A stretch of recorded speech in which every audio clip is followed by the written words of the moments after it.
syempre dahil parehong hen, apat ang iitlog nila. Ito na yun guys. So, sa mga nagtatanong bakit daw hindi ko pinapamigay. Guys, hindi naman kasi ito magpipisa.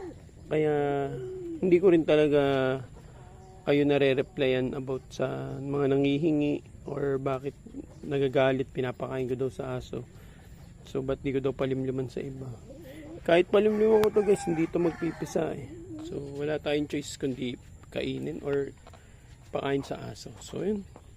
Parang gusto ko tuloy kainin makapag-almusal. So, ayun lang naman guys. Ito yung mga itlog nila na collect natin. So, 8. Bali 12 ito yung 4 pinakain natin sa aso. So, itlog ng ating mga kalapating pansy pigeon. Napakaangas.